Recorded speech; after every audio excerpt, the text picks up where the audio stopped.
Marc chapitre 9, verset 23, pour que ça nous rappelle un peu l'histoire. Jésus lui dit, si tu peux, tout est possible à celui qui croit. Au verset 24, aussitôt le père de l'enfant s'écria, je crois, viens au secours de mon incrédulité. Amen.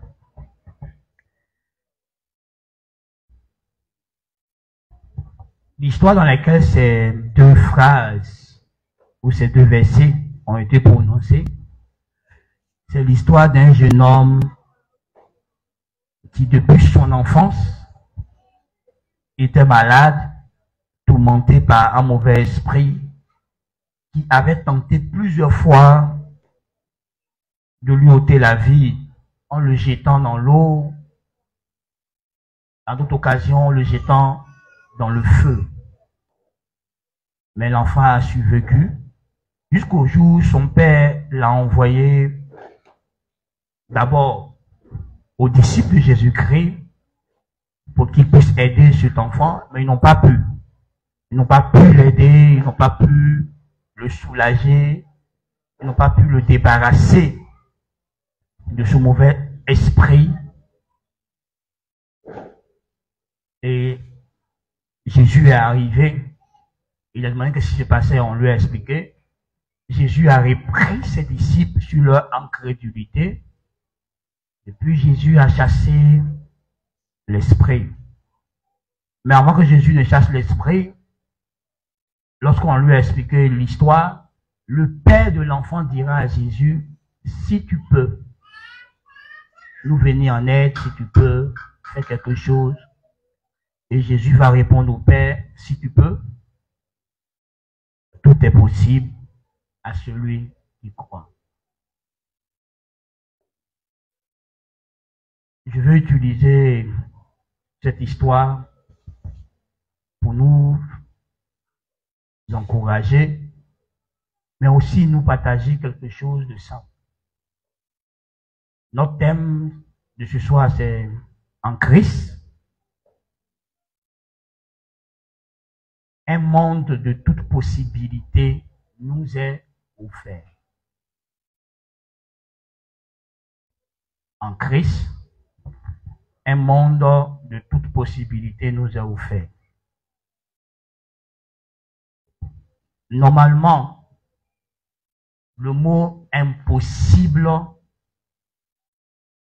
ne devrait plus exister pour celui ou celle qui croit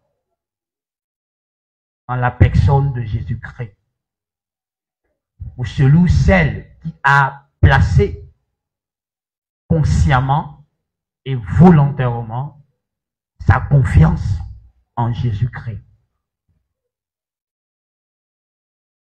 Le mot impossible devait être retiré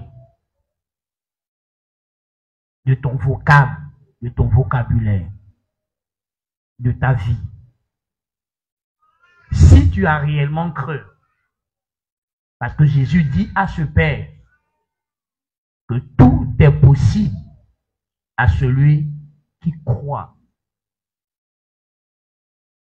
C'est facile de dire je crois, mais c'est très difficile de le prouver dans la pratique au quotidien. Parce qu'il y a plusieurs formes de croyance. Mais la croyance dont nous parlons ici, c'est celle qui est placée en la personne de Christ. Et Jésus dit que quand tu crois en lui, tout ce qui était impossible devient possible. Tout est possible pour celui qui croit en lui. Alors, comprenons que depuis notre nouvelle naissance, pour ceux qui sont nés réellement de nouveau, un monde de toute possibilité t'a été offert. Dieu t'a introduit dans un monde où tu peux tout faire, tout accomplir, tout réaliser, faire venir même les choses à l'existence, juste à partir de ta foi. Mais c'est en Christ. Il faut que tu comprennes ça. C'est pas en dehors de Christ. C'est en Christ que ce monde de toute possibilité t'est accordé. C'est en Christ que Dieu t'introduit et te place dans un monde de toute possibilité.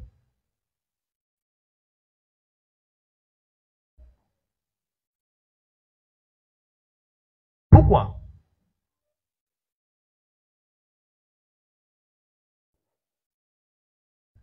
Les choses qui pouvaient t'empêcher, les choses qui pouvaient te limiter,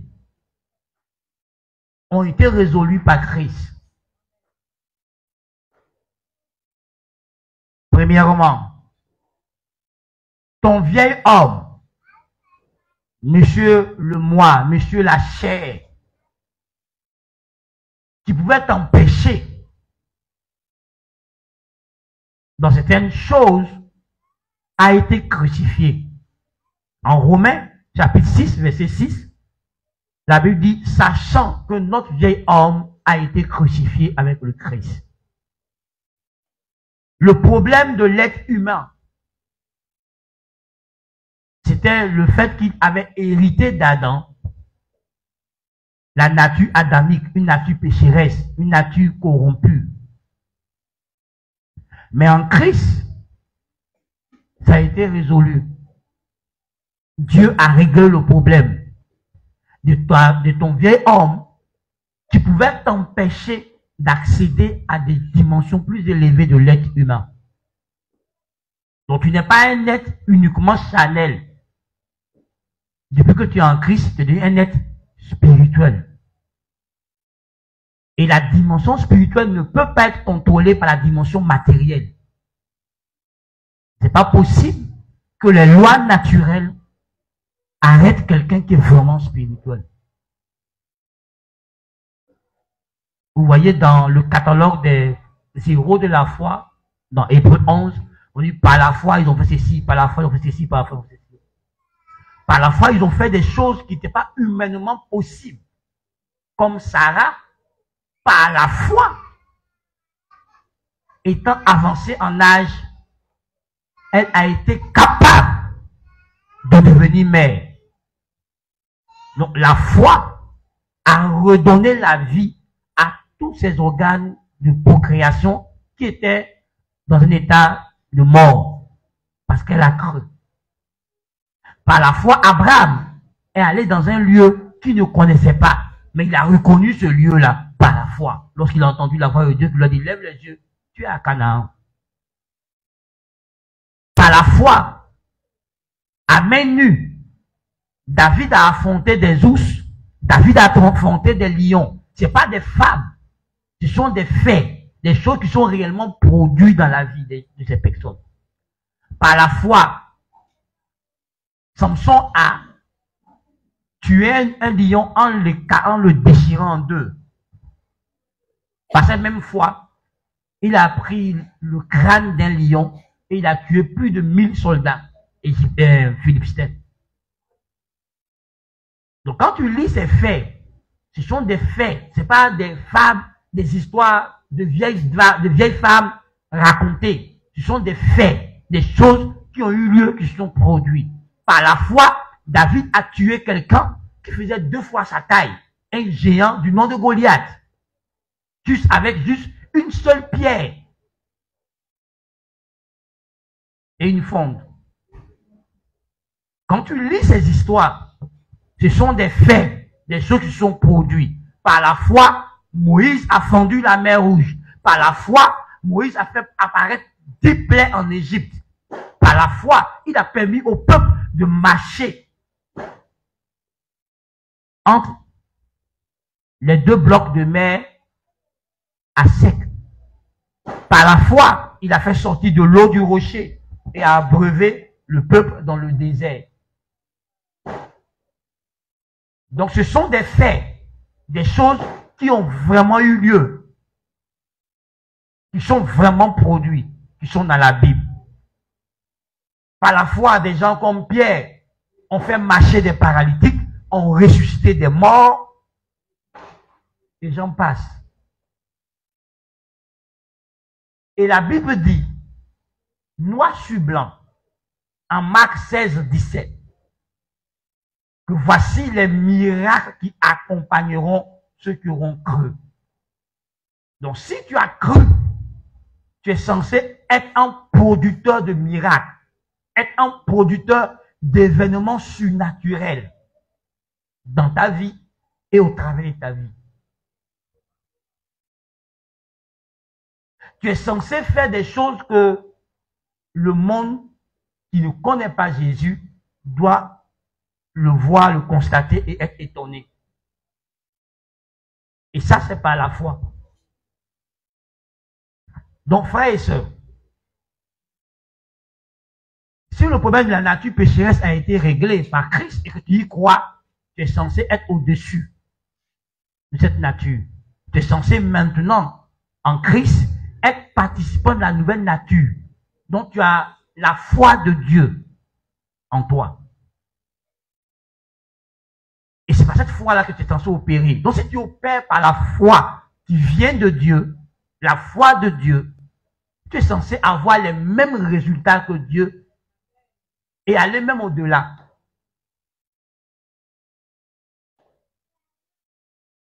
Tu n'es pas censé être en train de pleurer. Tu n'es pas censé être en train d'être humilié par des défis, par des situations dans la vie. Tu es censé dominer ces situations, tu es censé vaincre ces situations parce que tu as la foi.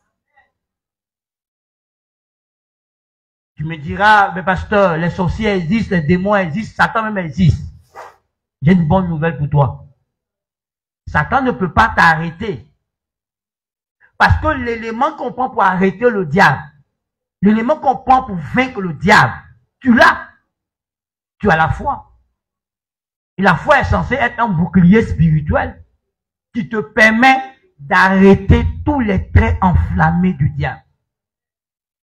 Donc le diable n'est pas ton problème.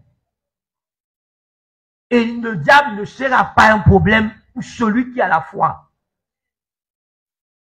Si tu n'as pas la foi, alors le diable et les sorciers sont ton problème. Mais si tu as la foi, le diable et les sorciers ne sont pas ton problème. Puisque le diable a été vaincu. Bien plus, il a été dépouillé de toute autorité, de tout pouvoir qu'il prétend avoir par Christ. Donc tu as la foi. L'élément qui te permet de vivre toute possibilité, tu l'as. Le diable ne peut pas t'arrêter, le diable ne peut pas t'empêcher. Ton problème qui t'arrête, c'est toi-même, ta propre ignorance.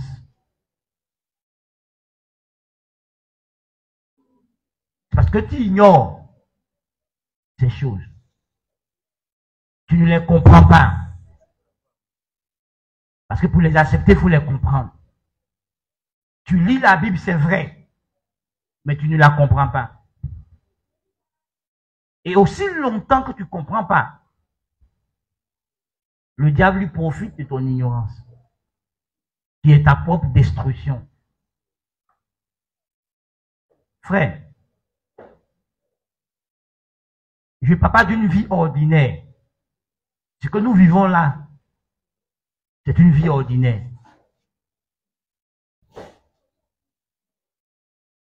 Avoir enfant, avoir ceci, c'est une vie ordinaire. Mais je parle d'une vie surnaturelle, où le diable ne peut pas t'arrêter, où le diable ne peut rien faire, il ne peut même pas parler de ta vie, où tous ces assauts, tous ces attaques sont nuls, parce qu'il ne réussit pas à pénétrer, parce que ta foi est stable, ta foi est ferme. Ta foi est inébranlable. Comme c'est écrit dans le livre de 1 Pierre, chapitre 5, verset 9. Résistez-lui avec une foi ferme et il fuira loin de vous.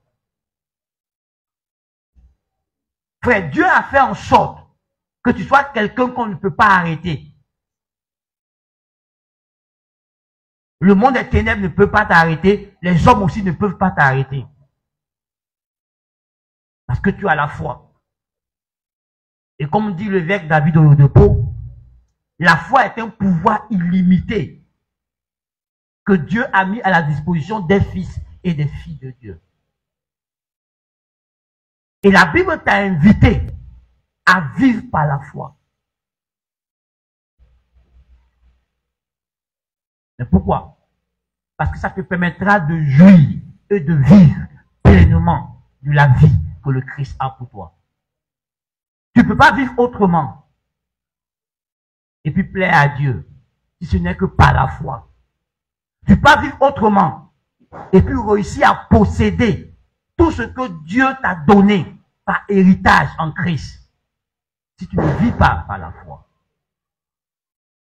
La question est, est-ce que je vis réellement par la foi?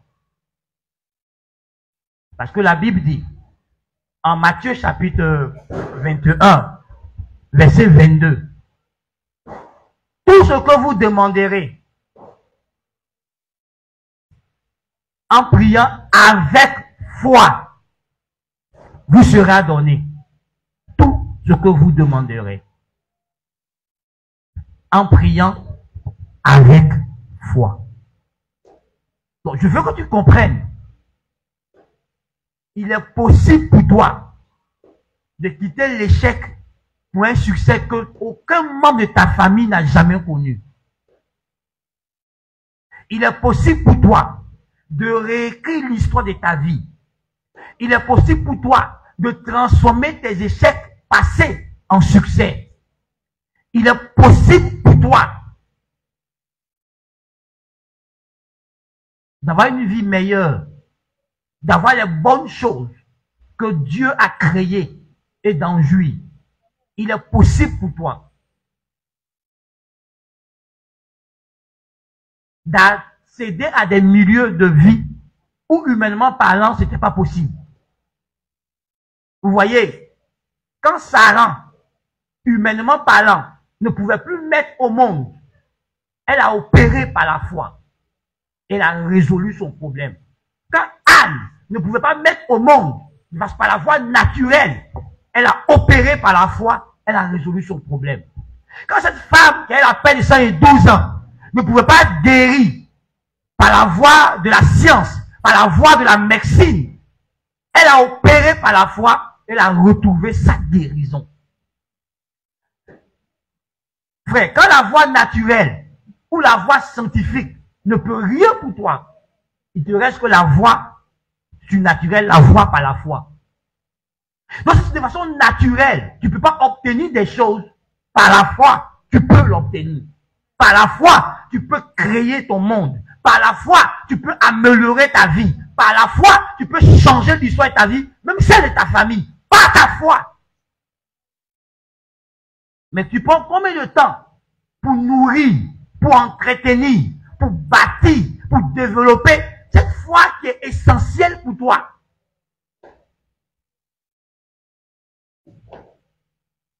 Vous voyez, par la foi, des gens ont possédé des choses. Par la foi. Ils ont eu des rêves. Ils ont eu juste le désir de réussir. Le désir d'être grand. Le désir de faire quelque chose de leur vie. Ils n'avaient pas les moyens. Mais leur foi a amené à l'existence la provision. Regardez autour de vous. Plusieurs hommes de Dieu, plusieurs femmes de Dieu sont partis de rien et sont devenus des sonorités dans le monde entier. Juste par leur foi. Des gens qui étaient dans une pauvreté qu'on ne peut pas décrire sont aujourd'hui des hommes et des femmes extrêmement prospères parce qu'ils ont cru en Dieu. Ils ont cru à Dieu. Ils ont placé leur confiance au Tout-Puissant, celui à qui rien n'est impossible. Tu vois, c'est devenu un slogan pour toi. J'ai le Dieu à qui rien n'est impossible. Mais regarde ta vie, il y a tellement d'impossibilités. Pourtant, tu as le Dieu qui a déclaré à Marie, dans Luc 1, 37, car rien n'est impossible à Dieu. Tout est possible à Dieu. Tu l'as avec toi. Le Dieu de toute possibilité. Le Dieu qui fait apparaître ce qui n'apparaît pas. Tu l'as. Moi, je connais des femmes qui n'avaient pas de trompe, mais qui sont mères. Des femmes, on leur a arraché leur utérus, mais qui sont mères aujourd'hui. Juste par la foi, elles ont réussi à rétablir l'ordre des choses que l'ennemi avait détruites dans leur vie. La foi t'offre la possibilité de créer. Parce que tu parles à celui qui appelle les choses qui n'existent pas, comme si elles existaient. Dieu est capable de donner un nouveau cœur à ton mari, un nouveau cœur à tes enfants. Dieu est capable de changer un pécheur à un homme saint, de changer un homme brisé à un homme fort. Rappelez-vous que David a eu 400 personnes dont la vie était brisée, dont la vie était détruite. Mais comme David était un homme qui croyait en Dieu, il a réussi à transformer ces 400 personnes en des vaillants hommes. La plupart sont devenus des généraux, sont devenus ses conseillers. Il les a reconstruits par la foi. C'est le même Dieu qui a utilisé David que tu as. C'est le même Dieu qui a utilisé Daniel que tu as. C'est au même Dieu que tu dis que tu as cru. Le Dieu qui a permis que les gens défient la nature et triomphent, c'est le même Dieu que tu as. Frère, la foi, on ne s'assoit pas avec. On la démonte, on la vit. On ne s'assoit pas avec. On ne dit pas, j'ai cru, je crois Dieu. Et puis on reste immobile. Quand tu crois Dieu, tu es en mouvement. Tu fais en sorte que les circonstances que tu ne veux pas voir dans ta vie partent, disparaissent. Quand la femme l'a cru, que si elle touche Jésus, elle sera guérie. Elle a tout fait. Elle a touché Jésus. Elle a été guérie. Frère, tu as accès à un monde où rien ne peut t'arrêter.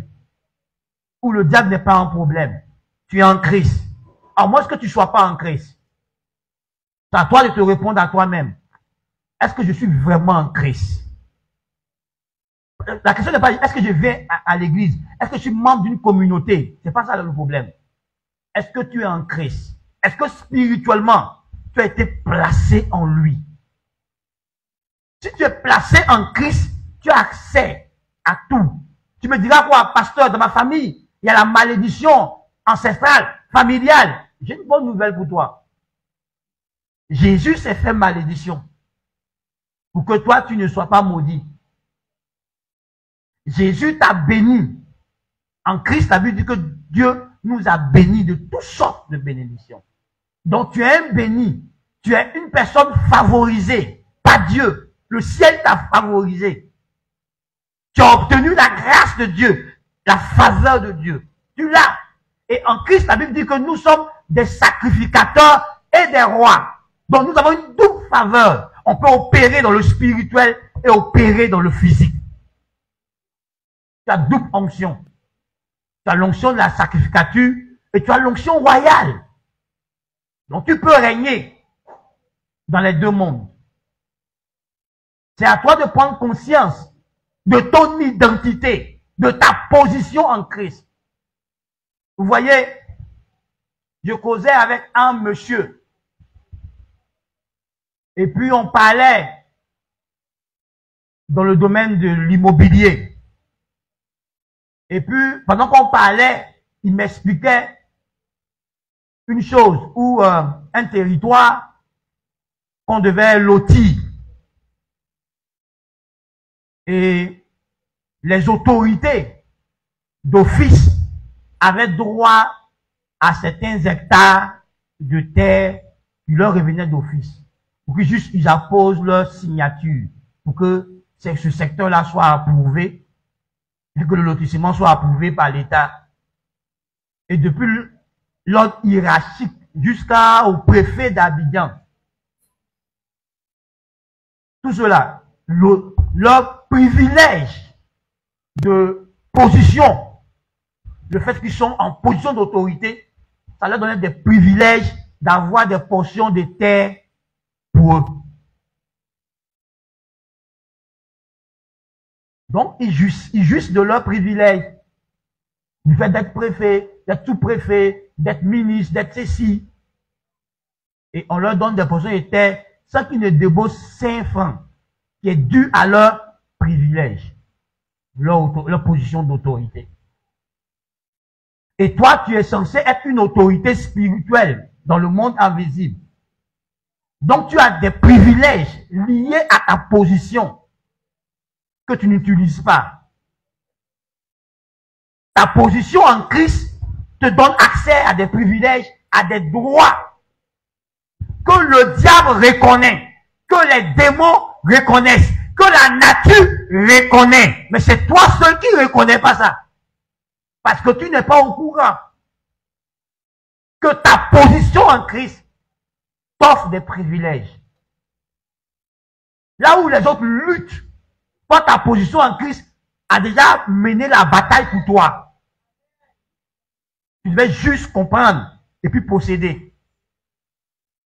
Donc en Christ, tu as un monde vaste.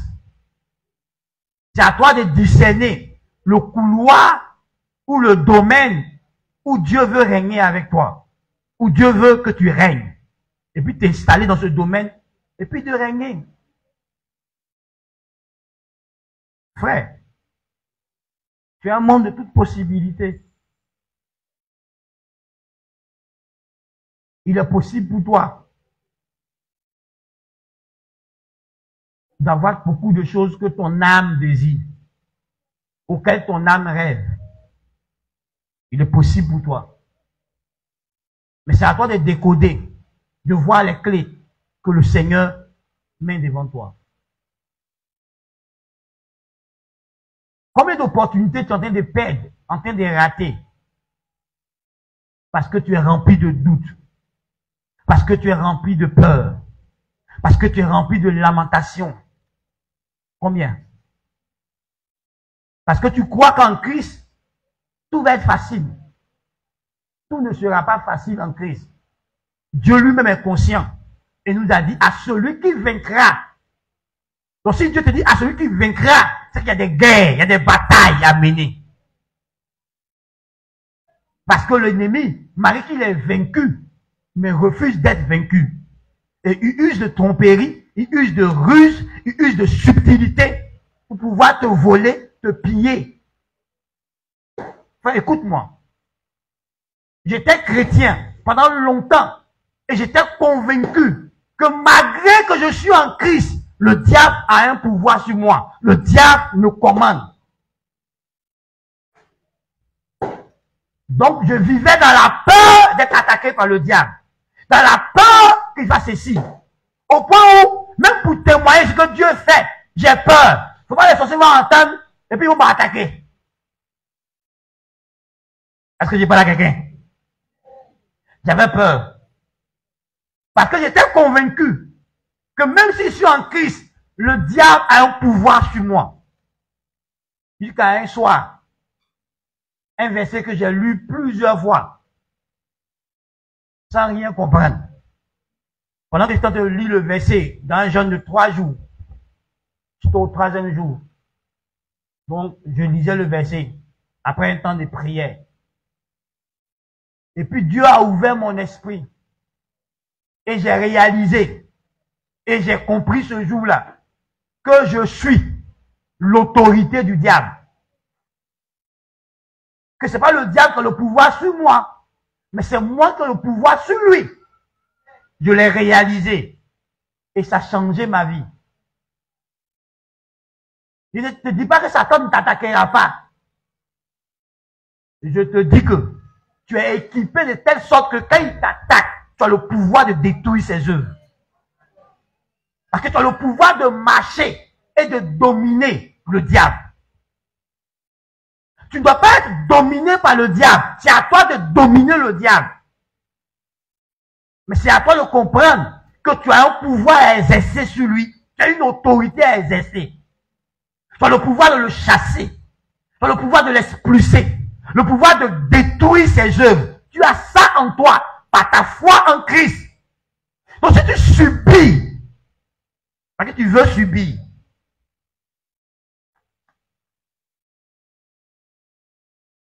parce que l'un des miracles qui accompagnent ceux qui ont cru, c'est quoi?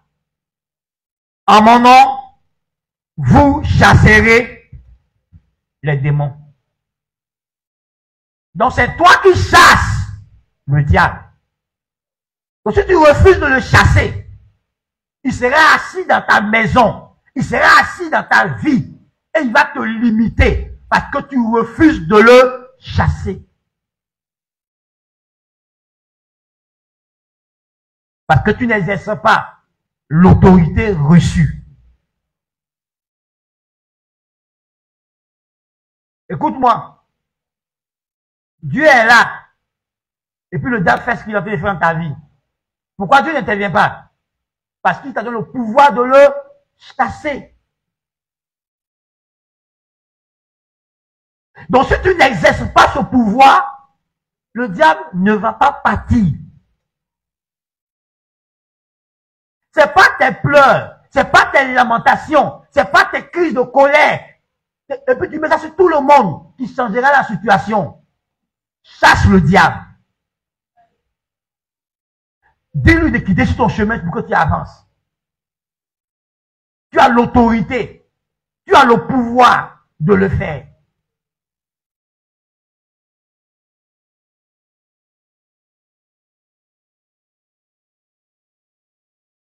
C'est toi qui lui permets de te voler, de te piller.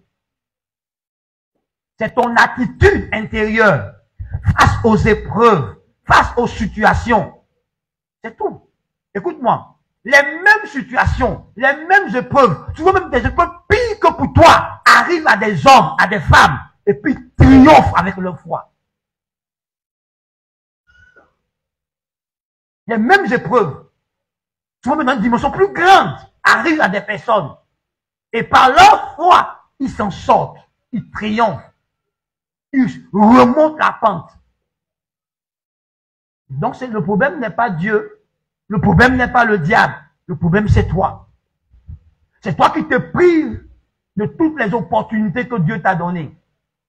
Tu as la grâce de Dieu, tu es le porteur de la gloire de Dieu. L'esprit de gloire, le Saint-Esprit habite en toi. Donc tu es censé marcher et vivre dans la gloire. C'est toi seul qui te prive de la gloire.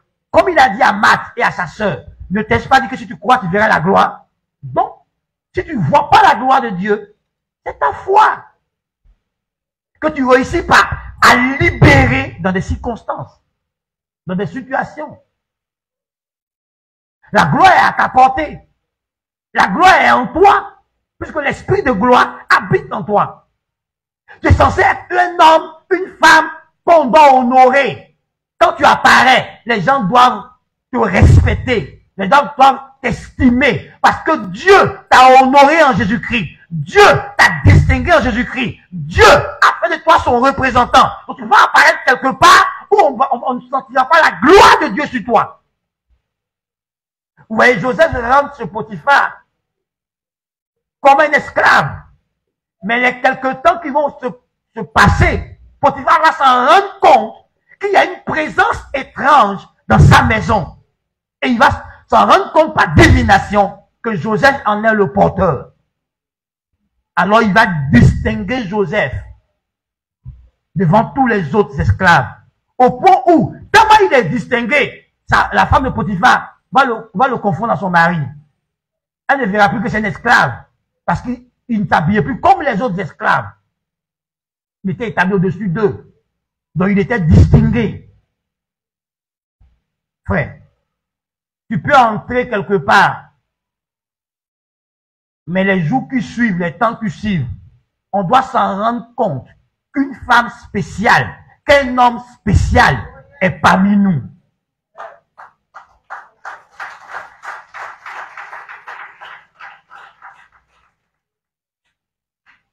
Parce que tu es censé transporter Dieu.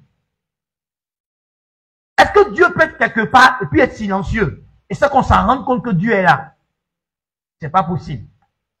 Parce que Dieu est rempli de compassion. Si il rentre dans un endroit où les gens souffrent, la compassion de Dieu va parler. Il va commencer à agir.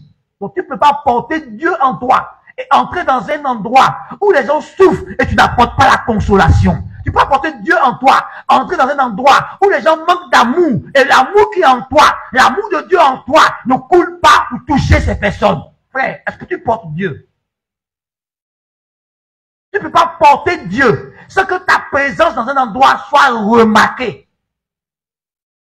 Parce que tu portes une sagesse supérieure. Tu portes des choses que les autres cherchent, donc forcées. Quand les gens vont voir que eux ils sont troublés, ils sont agités, ils sont confus, mais toi, tu es toujours serein et imperturbable. Et tu jouis d'une paix que eux n'arrivent pas à comprendre. Ils se demandent, mon frère, comment tu fais? Avec tous les problèmes que l'entreprise a, comment se fait que toi, tu es serein? Alors qu'on parle de licenciement, on nous menace, et puis toi, tu es serein. Tu n'es pas inquiet pour ta famille, tu auras l'opportunité de témoigner que je porte la paix en moi. Je porte le prince de paix en moi. Frère, c'est pas possible qu'on ne te cherche pas. Vous voyez, ce matin, j'étais sur le net, et puis quelqu'un m'a contacté. Il dit bonjour, homme de Dieu. Il dit bonjour. Je ne connais pas la personne. Il dit s'il vous plaît, petit, il dit, vous ne me connaissez pas. C'est votre telle fille qui vous a recommandé. Je suis chef d'entreprise, j'ai des problèmes. Et elle a dit que vous pouvez m'aider. Donc, je suis en contact avec vous pour ça. Que vous l'avez aidé elle aussi. Mais homme de Dieu, je viendrai avec un de mes amis aussi. Qui est aussi chef d'entreprise, qui a aussi des problèmes. Pour que tu nous aides. Vous voyez, la grâce de Dieu que sur ma vie a aidé quelqu'un. Et elle me recommande à d'autres personnes. Parce qu'elle est sûre. Donc j'ai appelé ma fille, elle est au Canada, il a appelé. Il dit, est-ce que tu connais telle personne? Il dit, c'est moi qui l'ai recommandé. Il dit, pourquoi? Elle dit, papa, tu m'as aidé, donc tu peux l'aider. Tu as la même, la l'onction là encore là, ça peut faire encore. Frère, si tu as la grâce de Dieu, elle doit se manifester. Elle doit t'ouvrir des portes. Elle doit t'ouvrir des chemins. Tu as la grâce de Dieu. Ton patron qui est païen doit remarquer ça. Il doit remarquer parmi tous ces employés-là que toi, quand il te confie des choses, il y a des choses spéciales qui se produisent autour. Il doit s'en rendre compte. Parce que tu as la grâce de Dieu. Parce que je te dis qu'un monde de toutes possibilités t'est offert. La grâce de Dieu peut te placer dans des endroits où tu n'espères pas entrer. Vous voyez, on peut te recommander des gens qui sont grands dans la vie, mais qui ont besoin de toi, ta grâce, pour devenir plus grand. On peut te recommander des politiciens et qui t'écouteront parce que tu as la grâce de Dieu. Mais est-ce que toi-même tu prends soin de cette grâce que Dieu t'a donnée? Est-ce que tu l'as reçue et que tu l'entretiens, tu la développes, ou bien tu l'as reçue en vain? Rappelez-vous que la grâce que Joseph avait d'interpréter les songes l'a fait sortir de la misère, de la prison pour la royauté. Dieu t'a offert des grâces, des capacités spirituelles, des capacités surnaturelles. Tu es capable de comprendre des choses que des gens ont passé 30 ans, 40 ans à étudier dans les universités. Mais ils ne comprennent pas parce qu'ils n'ont pas l'esprit de Dieu qui dévoile la profondeur des choses. Toi, tu as l'esprit de Dieu pour comprendre la profondeur des sciences. Donc, même dans ton domaine où tu as étudié avec les autres, par l'esprit de Dieu, tu peux briller plus que eux. On a vu le cas de Daniel. Il a fait 3 ans d'école avec tous les autres. Mais quand le roi les a interrogés, le roi a dit ceci: Daniel et ses compagnons ont un esprit supérieur. Et la Bible dit que Daniel surpassait les autres en connaissance, en sagesse et en science. Pourtant, ils ont fait la même école pendant 3 ans. Mais Daniel avait une autre école où les autres ne fréquentaient pas. Il était à l'école de l'Esprit de Dieu. Alors l'Esprit de Dieu a poussé ses connaissances plus loin. Que ceux qui les enseignaient étaient limités. Mais l'Esprit de Dieu, le meilleur enseignant, a fait que Daniel a compris des choses plus profondément que les autres. Frère, vous avez le maître de la vie. L'enseignant par excellence. Le Saint-Esprit vit en toi et tu es encore limité. Pourtant, il est capable d'ouvrir ton esprit et te conduire dans des profondeurs de connaissances que le monde n'a pas, pour que tu leur apportes ça, pour que tu brilles. Mais tu joues avec ta communion avec Dieu. Pour vivre dans un monde de toutes possibilités, il faut entretenir ta communion avec Dieu, ta relation avec Dieu. C'est là que tu vois que tout devient facile pour toi. Pourquoi? Parce que la grâce de Dieu sur ta vie est activée et elle te favorise, elle agit en ta faveur. Parce que le Saint-Esprit en toi est en mouvement. Alors tu deviens un homme d'exploit, une femme d'exploit. Parce que la Bible dit, avec Dieu, nous ferons des exploits. Avec Dieu.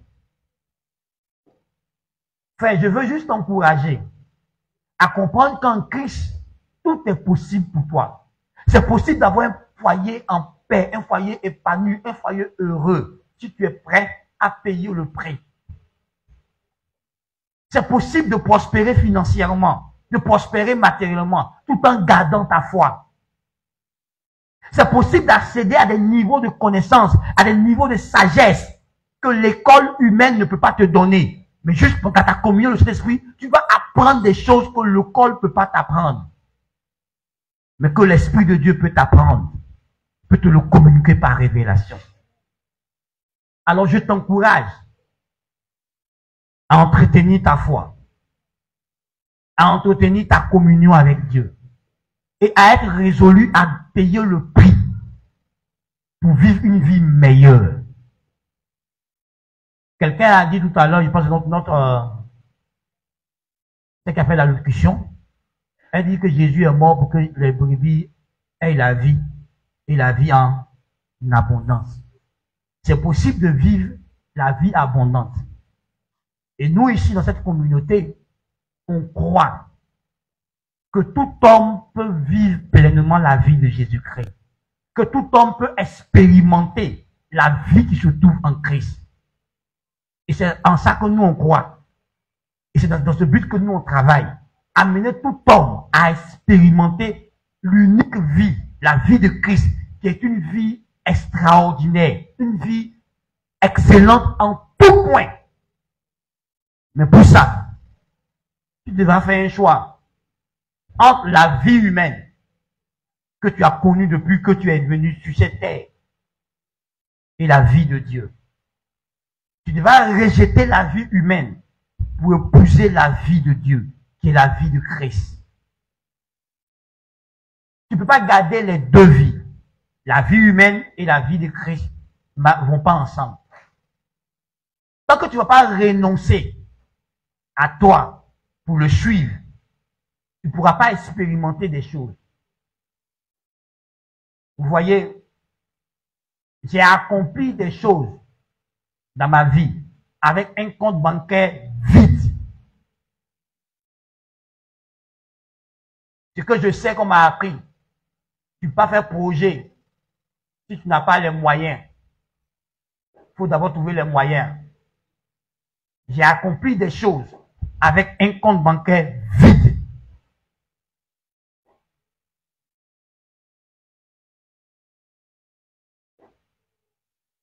J'ai financé des projets à thème de millions avec un compte bancaire vide. Juste parce que j'ai entendu la voix de Dieu qui m'a dit fais ça. Et j'ai dit Dieu, comment je fais? Il m'a montré comment. Et je suis arrivé à le faire. Nos implantations coûtent des millions. Nos églises que nous implantons coûtent des millions. Avec un compte bancaire vide, nous réussissons à le faire. Alors je t'encourage ce soir à accepter la vie de Jésus.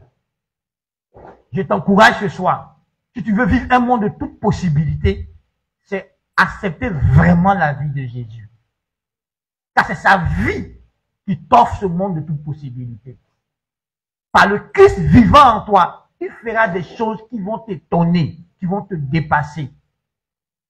Tu seras propriétaire de biens matériels, de biens, de terres, de terrains, sans débourser 5 francs de ta poche. La grâce de Dieu fait ces choses. Alors je t'encourage en cette année à suivre le plan de Dieu pour ta vie, à marcher dans la sagesse de Dieu, afin que la sagesse de Dieu prévoie et pourvoie pour toi. Parce que cette année est l'année de la providence divine. Et quand on parle de providence divine, on parle de ce que Dieu a prévu et préétabli avant même que tu sois né. On parle de la sagesse extrême de Dieu qui organise toutes choses. On parle de la personne de Dieu qui prend soin de pouvoir ta fortune, de pouvoir ton bien-être à tous égards. Donc, si tu veux, frère, expérimenter des choses qui ne sont pas humainement possibles, accroche-toi à Jésus. Renonce à ton plan de vie et épouse le plan de vie de Jésus. Tu seras heureux et tu atteindras des sommets, des dimensions auxquelles tu n'espères pas dans la vie. Rappelle-toi que Proverbe 19, 21 dit, dans le cœur de l'homme, il y a beaucoup de projets, mais c'est le dessein de Dieu qui s'accomplira. Et toute cette année, nous parlerons du plan de Dieu pour cette église, du plan de Dieu pour toi de façon personnelle. Tous nos enseignements, nos conférences, nos séminaires tourneront autour de la providence divine. On parlera de cette sagesse supérieure, cette sagesse extrême qui a tout planifié, qui a tout organisé. Frère, ta vie a déjà été planifiée et organisée. Tu dois découvrir la planification de Dieu. Comment Dieu a planifié les choses. Comment Dieu a disposé les choses. Comment Dieu a prévu dans telle saison, faire ceci pour toi ou cela pour toi. Et c'est la sagesse de Dieu qui est en toi, qui te permettra de discerner le plan de Dieu, le dessein de Dieu, et d'opérer dans cette sagesse de Dieu pour accomplir le dessein et le plan de Dieu. Je t'en supplie, ne manque aucun culte, ne manque aucun programme. Il faut prendre tes dispositions. On t'enseignera des choses et tu comprendras que vivre dans le désordre nous éloigne du plan de Dieu. Mais vivre dans l'ordre divin, dans la discipline divine, dans la consécration, nous conduit à des choses extraordinaires. Frère, les épreuves sont prévues dans le plan de Dieu. Les épreuves sont faites pour sélectionner les champions de Dieu. Les épreuves sont faites pour préparer les hommes d'excellence, les hommes de distinction, les hommes qui vont marquer leur temps. Donc Dieu te prépare par des épreuves. Pour que tu sois l'héros de Dieu, tu sois l'héroïne de Dieu, tu dois être préparé par des épreuves. Les souffrances que tu vis font partie du plan de Dieu pour te conduire à des dimensions. Donc si tu ne comprends pas ces choses, tu vas t'opposer à la souffrance de Dieu qui te prépare pour quelque chose de grand. Tu vas t'opposer à la souffrance de Dieu qui te prépare pour une mission divine qui dépasse tes compétences humaines.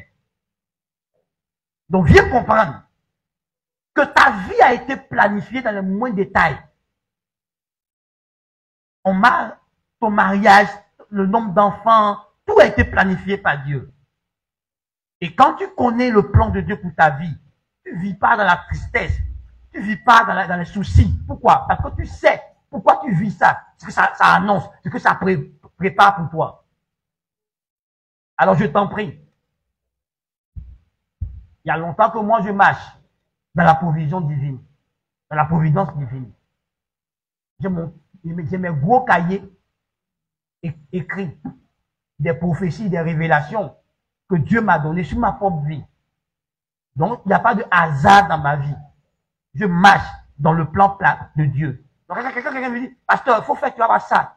Je réponds, non, c'est pas encore le temps. Pourquoi est-ce que c'est pas encore le temps? Parce que je connais dans quel temps, dans quelle saison je suis à chaque époque.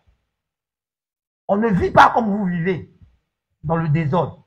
Parce que dans le plan de Dieu, chaque époque est liée. Donc si tu sautes une époque, tu te crées des problèmes. Et comme mon père spirituel a dit, un retard ou une erreur tu risques de le payer pendant des années si tu ne fais pas attention. Parce que ta vie a été planifiée. Et si tu ne rentres pas dans les choses dans leur saison, tu mets ta vie en retard sur le programme divin. Donc si Dieu dit que c'est à 30 ans tu vas te marier, que tu t'es amusé avec, tu peux te retrouver à 40 ans, 45 ans, sans être marié. Et ça bloque toutes les autres choses qui devaient suivre ton mariage. Vous voyez, quand j'encadre les gens, je rentre dans la présence de Dieu et je demande le plan de Dieu pour la personne. Et je te conseille en fonction du plan de Dieu, pas en fonction de toi, tes désirs et ce que tu veux. Vous voyez, il a croisé quelqu'un, puis quand il a croisé, Dieu m'a dit, dis-lui de se marier. Si se marie, il va travailler. C'est produit exactement. Quand il s'est marié, un an après, il a eu un bon travail, sa vie continue d'avancer. Parce que c'est ça. Tout le monde ne sait pas lire les visions. Tout le monde ne sait pas lire l'horloge de Dieu. Il y a des gens qui ont le cœur de Dieu et qui lisent l'horloge de Dieu. Qui savent ce que Dieu veut faire dans telle saison et ce que Dieu ne va pas faire dans telle saison. Tu vois, vous voyez, la Côte d'Ivoire rentre dans un virage où si les hommes de Dieu ne savent pas pour se mettre à l'intercession, nous allons vivre des catastrophes terribles. Si l'Église fait encore la même erreur qu'elle a fait en 2010, la Côte d'Ivoire connaîtra une guerre civile qui durera plus de 3 ans. Si l'Église ne se met pas à sa place pour prier, pour agir avec sagesse, la Côte d'Ivoire connaîtra une guerre civile qui dépassera 3 ans. Le génocide de Rwanda est petit, c'est que vous allez vivre. Si l'Église fait la bêtise qu'elle a fait en 2010, si l'Église est partisane, si l'Église ne prie pas, si l'Église ne cherche pas la volonté de Dieu, si l'Église ne cherche pas la volonté de Dieu pour prier, pour imposer la volonté de Dieu dans l'esprit du peuple ivoirien, la Côte d'Ivoire connaîtra une souffrance inutile qui n'est pas prévue par Dieu. Si les sentinelles de Dieu ne sont pas à leur place. Donc tu vois, si tu ne comprends pas ça dans le spirituel, les projets que tu as dit de faire seront nuls parce que ton pays connaîtra une guerre civile qui n'est pas prévue par Dieu. Et si l'Église ne joue pas son rôle avec sagesse, nous connaîtrons cette guerre cruelle pour ne rien.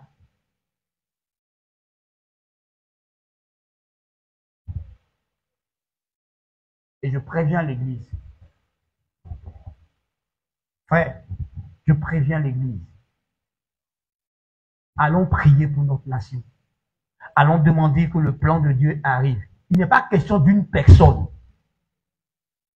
Ce n'est pas une question de personne. C'est une question de que Dieu nous donne celui qu'il faut. Ce n'est pas que je l'aime pas ou je l'aime. Ce n'est pas ça qui est important. Est-ce que c'est lui le choix de Dieu? C'est ça qui est important. C'est pas que non, il n'est pas d'origine ivoirienne. Non, il est ici. C'est pas de ça qu'il s'agit. Il s'agit de trouver la personne qui a l'onction pour reconstruire socialement la Côte d'Ivoire. Les Ivoiriens sont déchirés entre eux à un niveau que vous ne pouvez pas imaginer. Le tissu social ivoirien a été détruit. Les Ivoiriens ne s'aiment pas, ils se voient en ennemis à un niveau que vous ne pouvez pas imaginer. Il faut quelqu'un qui pourra réconcilier ce pays. Avant qu'on parle de prospérité économique et matérielle, il faut que les Ivoiriens se retrouvent, se parlent, se pardonnent, s'acceptent. Sans cette paix vraie, la Côte d'Ivoire ne connaîtra pas de prospérité. Donc il s'agit pour nous, Église, de prier pour que le Prince de paix nous donne la paix, la vraie paix. C'est pour nous. Je m'arrête là. Et je souhaite que tu vives là. Il y a toute possibilité de Dieu dans ta vie. Que Dieu nous bénisse.